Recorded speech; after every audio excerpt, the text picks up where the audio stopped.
Welcome to Where You're At, a podcast that highlights the work of alumni from the Journalism and Media Studies Department at San Diego State University. I'm Pete Frank Williams. Our goal is to share the success of alums, inspire current students with these stories, and connect students and alums for mentoring. And now, here's your host, Josh Suchon.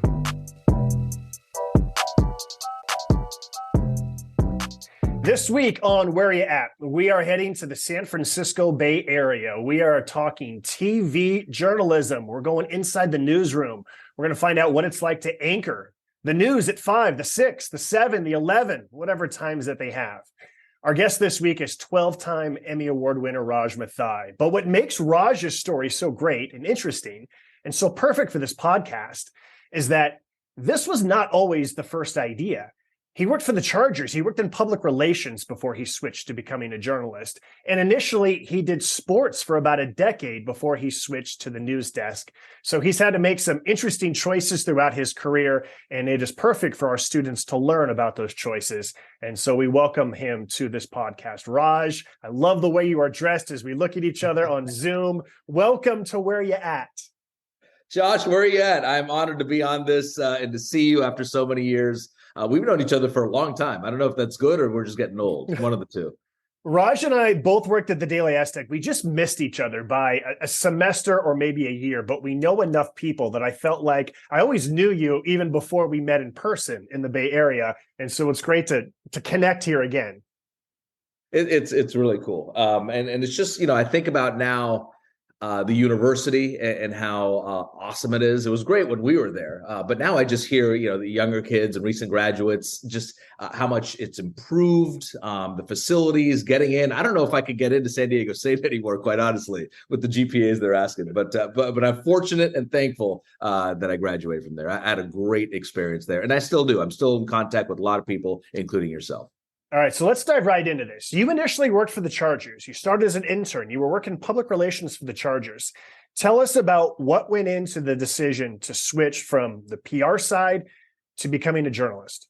I knew Josh, and I might have told you this in over the years. I wanted to be doing what I do, being a journalist, a broadcast journalist, whether it's news or sports, since I was 7 years old. I came here from India when I was 7.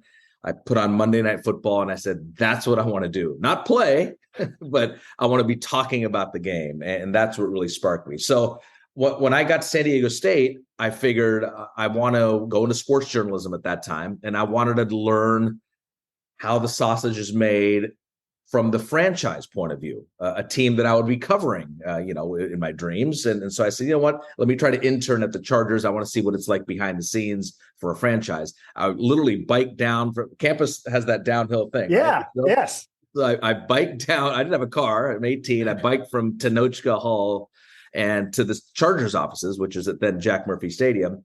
And the guy in charge of public relations was a San Diego State Aztec alum. So, I chatted with him. He said, how'd you just show up? I just showed up. There's no security at the time. And I applied for this internship and I got it. But I knew in the back of my mind, and I told him as well, I said, I want to just kind of learn how it's done behind the scenes, but really my heart is in journalism and TV journalism. So it was just a matter of time that I transitioned over to TV.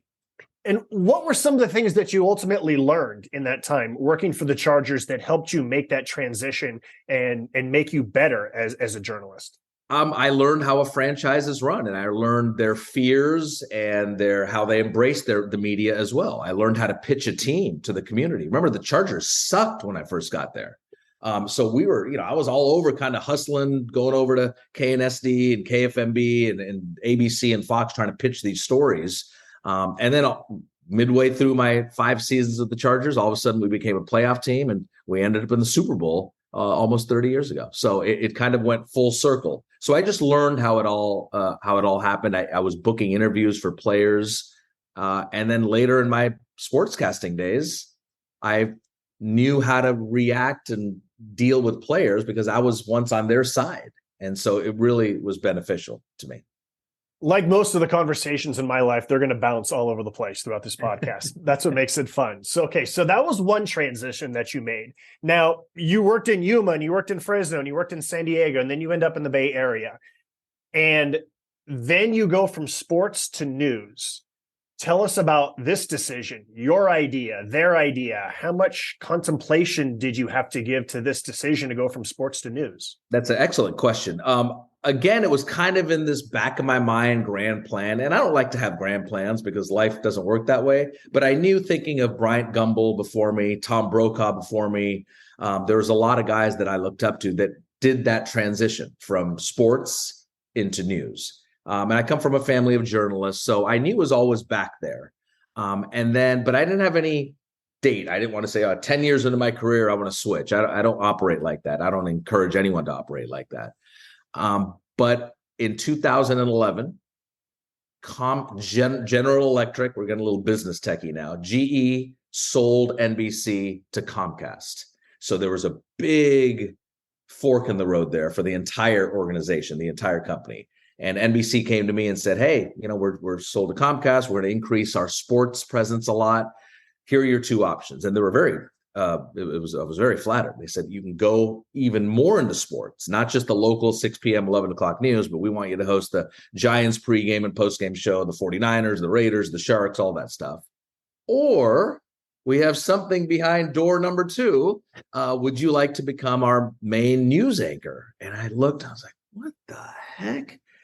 So I thought about it that week, stayed up till 3 a.m. every night, literally just on the kitchen counter like this, thinking, what the heck do I do? Good time in my life. I think I was like 39-ish. And I went back to my boss on Friday and I said, after a week thinking about it, I said, you know what? Thank you for the opportunity, but I'm going to do the Comcast sports. I'm going to go deeper into sports. He said, no problem. Congratulations. That weekend, I just was not excited. I told my wife, I go, we should be excited about this big move into doing more sports, but I just wasn't. And then I knew, okay, I think the other opportunity, which scared the hell out of me, I should take that one. So I went back to his office on Monday. I said, I kind of want to do the news thing. And he goes, you know what? I didn't close the paperwork on this because I had a feeling you might come back. Interesting. Yeah. And that's it. And that was the birth of my TV news career. And 2 weeks later, I anchored my first newscast of my career. I had never done news, Josh. Never done news, but I got my ass kicked the first year, and then I was okay. When you're making that type of life-changing decision, you mentioned up until 3 o'clock in the morning in the kitchen. Who do you talk to? Who gives you advice? Who are some of the mentors and the most important people in your life that you ask their opinion to kind of think through this choice? I have I love that question, man. I have like an advisory committee, unofficial advisory committee. A couple of them are people I know from high school here in Los Altos, California. A couple of them are fellow San Diego State alum, Aztecs. Some are family friends, just kind of a collection of about 7 or 8 people, some women, some guys in the industry, not in the industry, that I make any big decision. I kind of feel them out. And man, I had a lot of conversations. I leaned on those people a lot. I kind of cold call some people that weren't in my life that had actually made this transition. A guy named Chris Raggy in New York, a guy named Mark Curtis in Phoenix, who were primary sportscasters, and then they switched to primary newscaster. And so I just called them out of the blue, and they were happy to help. So I think from your question is, I always have this, and I would encourage it to have this kind of executive committee. Almost think of it like a board of directors, and you're the CEO. And you lean on them for some guidance. Ultimately, though, it comes down to you, and you're the deciding vote. You mentioned how that first year you got your butt kicked. No, I said I got my ass kicked. Your ass kicked. You got your ass kicked that first year. Whenever it comes to being on air, tell me about on-air nerves. How you feel about them, how often you get them, and how you've learned to channel them, how you need to channel them. I think the day I don't have on-air nerves is I hope they kick me out or I retire, or you come and say, hey, that's enough. You got to get out, because on-air nerves is what makes it so incredible. I still have them for big events. If it's a inauguration, if it's a Super Bowl, if it's a breaking news fire, I still have them. And I think people still need them. It gets the juices flowing. That's why I do this job. It elevates you. I'm glad you said that, because when I first made the transition from newspaper reporter to broadcaster, And of course I had nerves. And I remembered it was, I don't know, 9 months in or a year in. There was at some point, it's like, why am I still nervous? I've been doing this for a while now. And I remember asking people, when are the nerves going to go away? And Beto Duran, never forget this, Beto Duran in Los Angeles. He gave me some of the best advice. He said, when you're feeling those on-air nerves, that's your body telling you that something exciting is about to happen. And your body is getting yourself ready for it.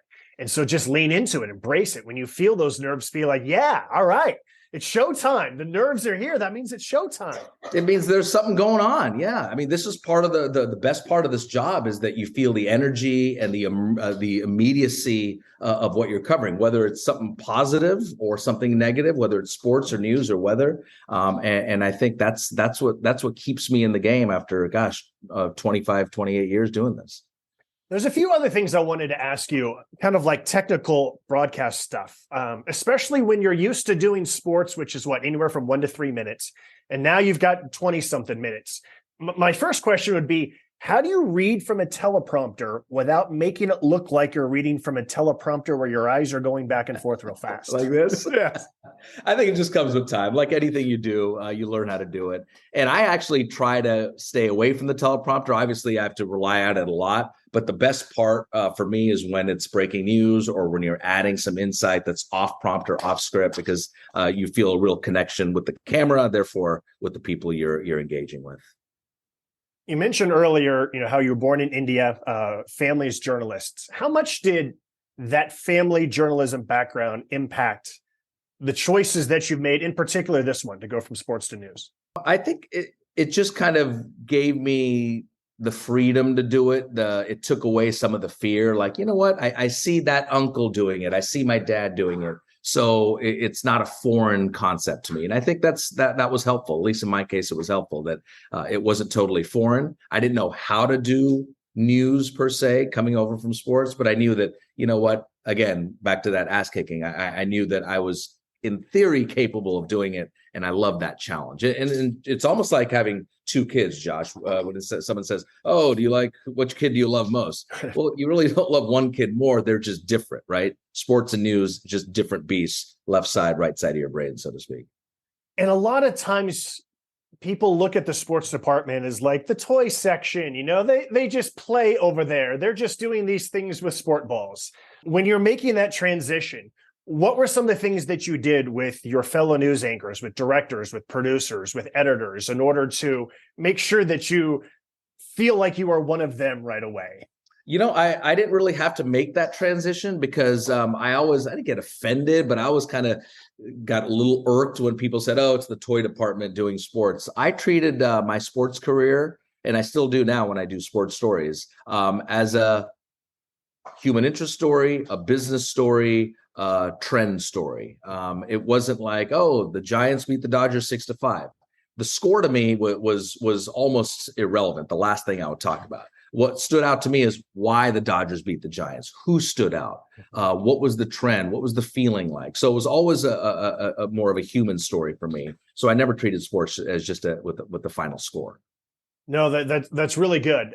That's so important because man, it drives me crazy when I see a job opening. It's like, oh, you get to attend games for free, because a big part of being a sports reporter is not being a fanboy. It's someone who can separate and is not cheerleading, but is someone who understands that this is a story. It's just a different type of story.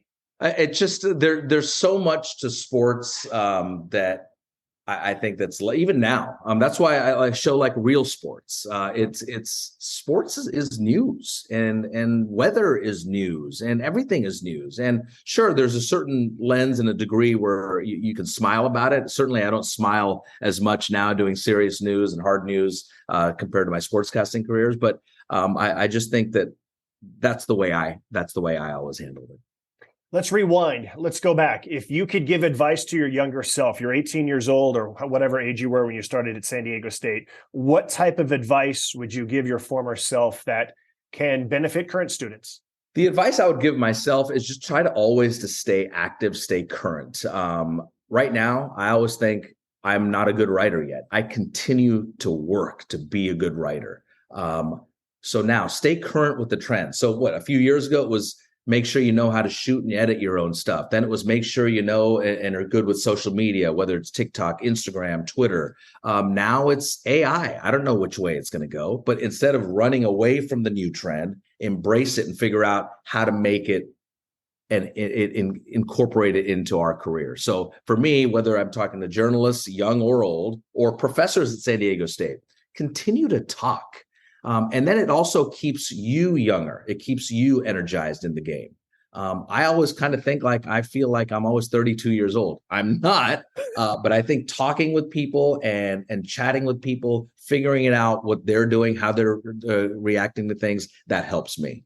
And I would tell myself that at 22 years old. Yeah, absolutely. Shoot, the biggest thing for guys roughly our age and women roughly our age was the internet. And when that first started, right? It basically started when we were in college or just finishing college. And that was when it was dial-up. And I think another way to look at it is don't be a dinosaur. Like whatever new technology is going to come around, it's not going away. You better learn how to figure it out. And you can get a market advantage, a story advantage if you embrace that new technology. Yeah, I'm in the Silicon Valley. We talk a lot about AI. And I think there's a couple of professors at Princeton recently just wrote an op-ed that said, you know what? We're encouraging our students to incorporate AI into their term papers. We're not going to be a police and a bad cop here and say, did you use AI? We're actually saying use AI because guess what, Josh? In 2 years, we're going to have this conversation, or 5 years, and it's going to be a big part in theory of what we're doing. Wow, I did not know that. That is fascinating. Right. We could run away from it or not. Mm-hmm. A few years ago, we could run away from Instagram and Twitter and TikTok or not. Mm-hmm. Yep. What are some of your other just cherished memories from San Diego State, whether that's in the classroom, whether that's on campus, whether that's watching Marshall Faulk? What are just some of your cherished memories of your time on the Mesa? God, I just love my experience there, really. And I hope I don't sound hokey, but I love my experience. Seeing your backdrop now is like, oh, I wish we were both there. I had a really great time writing for the Daily Aztec. That just taught me a lot. It was such a big foundation of what I do every day. Yeah, that new stadium. Gosh, it's amazing. I had a great time with my fraternity brothers. I had a great time working for the Chargers, bussing tables at the Rusty Pelican. I just enjoyed everything about San Diego.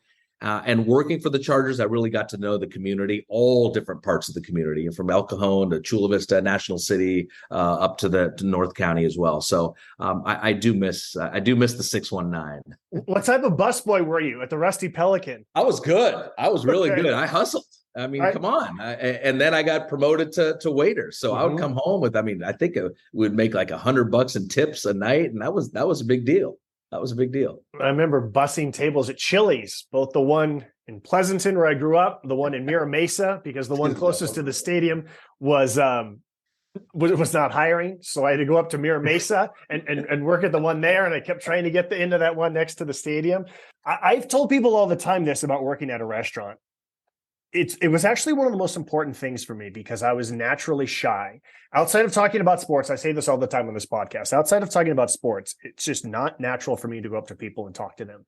And when I worked at a restaurant, it was good because I ended up with cash in my money, tips at the end of the night, but also it forced me to learn to walk up to a table. Can I take that from you? Or to go to the waitress. Can I grab that from you? And just hustle. And it just forced me to talk.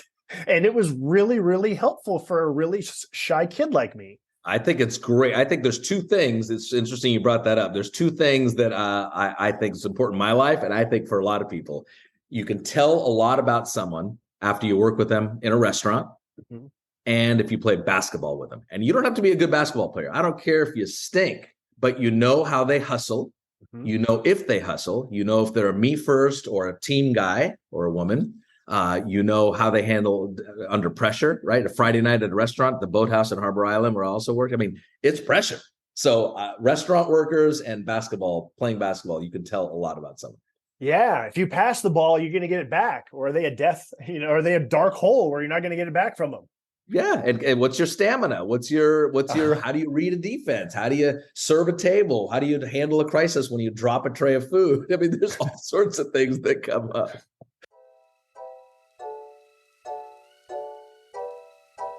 We're going to be taking a quick break right now, and we'll be coming back with more amazing podcasts. This is P. Frank Williams, class of 1993. You can check out my new show, Hip Hop Homicide, streaming on All Black and airing on WeTV. And now, back to the podcast. Here's Josh.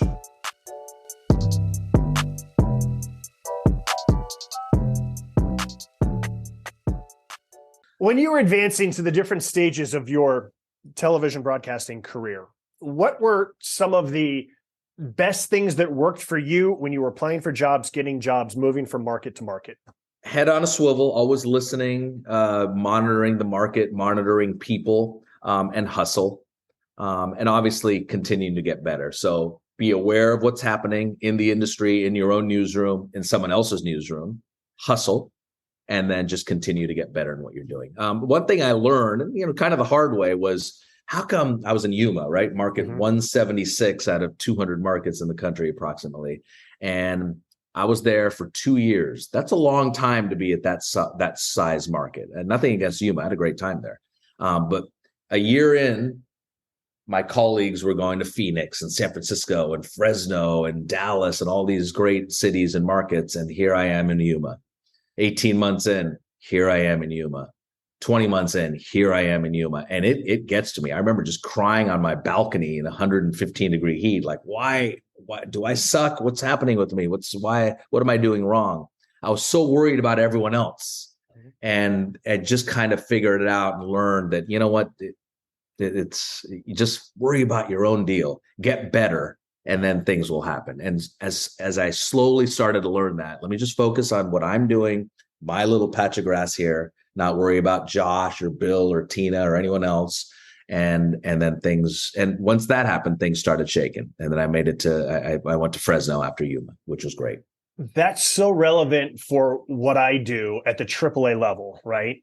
For people listening to this podcast, AAA is the highest level of minor league baseball. So it's the last stop before you reach the major leagues. So for our players, every single day, they are a phone call away from going to the major leagues. Someone turns an ankle in the major leagues, that could be them. And so they know how close they are, where it's life-changing money is right on their doorstep. But there's also a lot of guys at AAA where they might be out of the sport in 2 years. There's someone at AA looking to take their job. And that can be the case for players and for coaches and for umpires and for play-by-play announcers, where it's really easy to get caught up in what am I not doing or what is that person doing? And, we have an expression around here in Albuquerque, and that's be where your feet are. Just focus on being where your feet are today. And again, it's so easy to say and it's so hard to do, but once you can find that focus on yourself, it gives you really a lot of clarity. Yeah. I had a really fascinating talk a few years ago with the late Colin Powell, the general, and he didn't become who he is until later in his career, in terms of General Powell. And he said, you know what? I just worried about getting better and doing what I do. And if someone taps me on the shoulder and brings me out at 40 years old, 50, 60 years old, great. But I just focus on what I'm doing. And that stuck out to me. And that's what I do now. I think that's probably what you do. There's always someone that's going to make more money, have a better business card, a better LinkedIn title, is better looking, whatever, more athletic. There's always going to be that. And this, lessons we learn in kindergarten, but you're right. It's hard to retain these and live these lessons, but they're all true. I didn't think that we were going to be talking about Colin Powell today, but I'm glad that we are. So I look at, you ran with the Olympic torch, not once, not twice, but 3 times. You covered Olympics in London, Vancouver, Athens, Salt Lake City, Tokyo. I think I'm missing one there too. What are some of these pinch me moments where you thought, this kid who was born in India and came to the United States is doing these things for a living? Man, those are all pinch me moments. It's whenever I leave this business tomorrow or in 10 years or 20 years, I will look back at those moments and just think, gosh, how lucky was I, or am I? The Olympics to me is a career highlight and continues to be, because you're going to another country. To me, it's all about what the world is, the best of the world, where you have all these cultures coming together and sharing sport. And again, the actual game on the field or in the pool or on the ice, that's really irrelevant. It's just bringing everyone together. I think for the 7 Olympics I've been to, I know at one point in all 7 Olympics, I will either just cry or get really teary-eyed looking around and seeing all these cultures come together and getting along. It happens only, once every 4 years or once every 2 years, but it's a beautiful thing. And that really has been something special. And I'm just so grateful that I've been the opportunity to cover so many and to run the Olympic torch. I almost feel like a Forrest Gump, like, wow, I was picked again. It's great. Once is enough, but 3 times has been incredible. If I ever ran the Olympic torch, I would be so terrified of falling down that the torch was going to someone's going to blow and it's going to go out, that I'm just going to turn into this meme for the rest of my life. What emotions were you feeling as you're running with the Olympic torch? All of that. Don't screw it up and make sure you're okay. One was in Yuma, Arizona on the 1996 route to Atlanta. One was in San Francisco here, 2002 on the way to Salt Lake City. And then the third one was also in San Francisco on the way to Beijing. And that one, I don't know if you recall, but there was about 100,000 people in San Francisco protesting the running of that torch. And the FBI was here, the DOJ, the CIA, and they were literally had me and about 15 other torch runners in this van. And they said, you have to run the torch. There's no option. We have to run it. This is part of the Olympic, the whole thing. But there's 100,000 people saying, don't run it. Don't run it. So they drove us around San Francisco, found a spot that was safe. We all got out of the car, the truck, the van, and we ran about 10 steps, passed it to the next guy. He ran 10 steps. We did it all in about 2 blocks instead of this whole nice ceremonial thing because there was so much danger out there. Well, speaking of danger, that's a good segue too, because I know that one thing that Temple and I have talked about is just, and that he wants students to be thinking about is the ethics involved in what we do as journalists. What are some of the guiding principles for you and your colleagues in the newsroom when you think about the ethics involved in the stories that we're telling and how we are telling these stories? I love that we have so many layers. I can't speak for other networks or other entities, but with NBC, it's got to be the best out there because we have so many layers in a good way before a script, or before a story, or our tone, or just the words we use to tell a story. So ethically, it's a big part of what I do. And look, I'm not perfect. I've gotten it wrong sometimes, but it's the recovery. As soon as we identify a mistake, we go out there and say, hey, we reported this. There was an error in how we reported this or what we said. Here's the correct version. I think one of the best things coming out of the Trump presidency was it kind of reminded journalists, many of them, the mainstream journalists, as he would say, of, hey, watch yourself, make sure you're doing it right. And I think it was a good wake-up call during his presidency of how we need to be dead center and call things of how we see it with responsibility, I should say. There's not always 2 sides to a story, but we have to make sure we're exploring all the sides before we jump in. Throughout your career up until now, how often do you go back and watch your air checks after every show? Do you watch them occasionally? How often do you watch them so that you can continue to give yourself honest self-critique?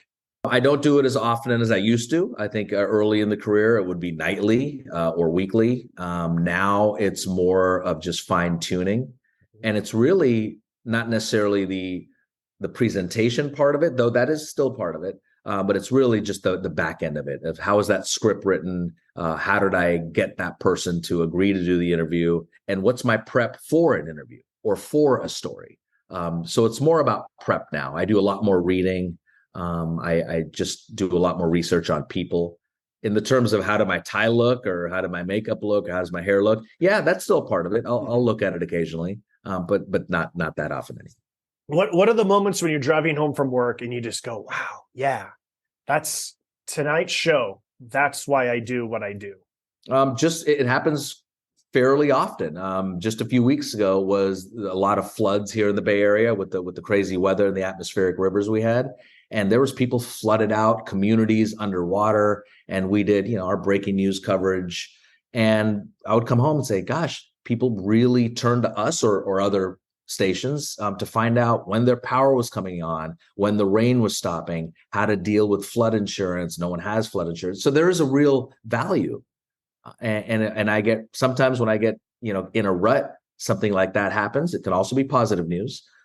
And then you realize, you know what, it's still, despite, TV news being declared dead years ago, it's not. might be dead tomorrow, but right now it's not. People still turn to us for a lot of important reasons, life and death reasons, and even a 49ers or Giants playoff run reasons.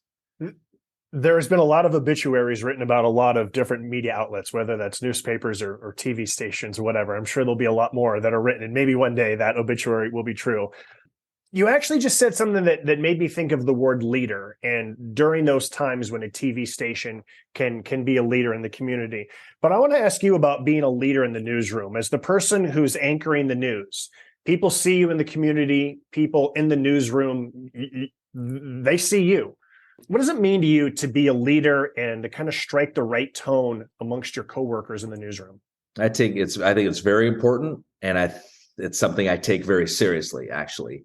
I enjoy being a leader. I'm not necessarily so much of a rah-rah guy. I like to lead more by example. And that's just showing up, doing the work, putting in the effort. Even though I've been at my station now for 25 years, I think, and I hope, and that my colleagues would say, yeah, Raj works his ass off. Mm-hmm. And I think that's a great leader.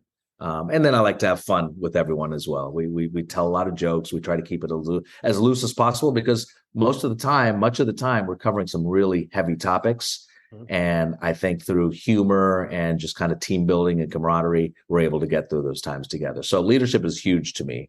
And I hope my colleagues would agree when I say that. One of the things I like to do with each of these is ask my guests to brag about another San Diego State alum who is doing something in the communications world to be proud of as we continue to say, where you at? I have one ready for now. And if you're not ready, but if you're ready, Raj, go ahead with who you want to brag about from SDSU. Dude, I could go on for an hour. There are some really talented people. In my class there at San Diego State, this is the early 90s, we had one of my best friends who still is, and a former roommate of mine, Michael Brown, San Diego State, I think graduated in 1993. He is now one of the lead anchors at NBC LA. That's pretty sweet. Yes, it John is. Hartung also went to school with him, also a fraternity brother of mine, is the face of Dodgers television in LA. That's pretty huge. Joe Carberry, who's here in the Bay Area, went to school with him in the early 90s as well. He's the SVP, some fancy title of communications for, used to be Visa and now Schwab. So those are two rock star TV guys and a rock star PR guy that literally we were all together there on campus in the early 90s. Yeah, absolutely. Those are good. All right. I'm cheating. I'm going to LinkedIn so I make sure that I get the details right on who I need to add those for future guests. The alum that I want to brag about, I always try to find a little bit of a tie between who the guest is and me for the alum. And both of us know Eric Winter really well. And I met a guy named Alan Springer through working. Yes, I know both of those guys. Yes. Okay, so Alan Springer went to San Diego State a little bit after we did. He worked at Turner, and then he was at Yahoo for a long time. He was a senior producer. Alan and I worked together at Yahoo. I did projects for him. Okay. Yes. And I mean, he has won all kinds of awards. If you go to his LinkedIn, you're like, oh my goodness, he has won so many Edward R. Murrow awards over the years for all of his different work. And he somewhat recently started a new job as well. It is with Sports Illustrated. So he's the vice president, head of video at Sports Illustrated, also the Street and the Arena Group. Again, his name is Alan Springer. Look him up on LinkedIn. He has done some wonderful things in journalism. You know what, Josh? I think this is very important, what you're saying now and what we're saying and talking about. We hear about these other great universities and their broadcast departments or journalism or PR departments, and there's a lot of chatter about it, good chatter. Mm-hmm. Whether it's Syracuse or ASU or whatever, San Diego State is right there. And I think this is a great thing about this podcast. We need to start celebrating the people that came out of the school and continue to crush it in their various careers. So I appreciate what you're doing. Well, I appreciate you, Raj. When I first had this idea and I started to make a list of who I wanted, and when I was pitching this to Temple, I put Raj Mathai at the top. I said, he's the one person I want to make sure that I get him. Yeah. And so, man, this was a thrill. Man, I'm proud to know you and proud of everything that you've done for yourself and for your family and for the school. And man, just keep on doing it, Raj. Keep making us proud. You too. Go Aztecs. I want to come visit you out in Albuquerque too. Catch a ball game with you. Absolutely. Absolutely. Once again, that is Raj Mathai, 12-time Emmy Award winner. He is the lead anchor, the news anchor now after being a sports anchor for NBC Bay Area. And what a story that he has. Alums, like we've been talking about here at the end, we want to know where you're at. We want you to participate in this university. Talk to me, talk to Temple, talk to people at the university. You can mentor, you can talk to kids on Zoom, you can email with them, you can speak to classrooms, and they'll, of course, always take your money. We want to know where you're at, and we want you to continue to brag about our great university and tell the stories of what our alums are doing and inspire our current students to continue following their dreams and to continue making us proud. I'm your host, Josh Suchon. Thank you so much for listening, and we will talk to you again next week.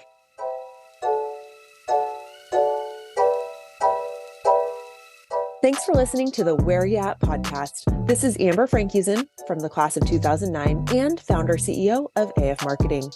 Thanks to Martine Marin for creating the music you're hearing right now, and to Alex Piscatelli for his work on the podcast name and the artwork on social media.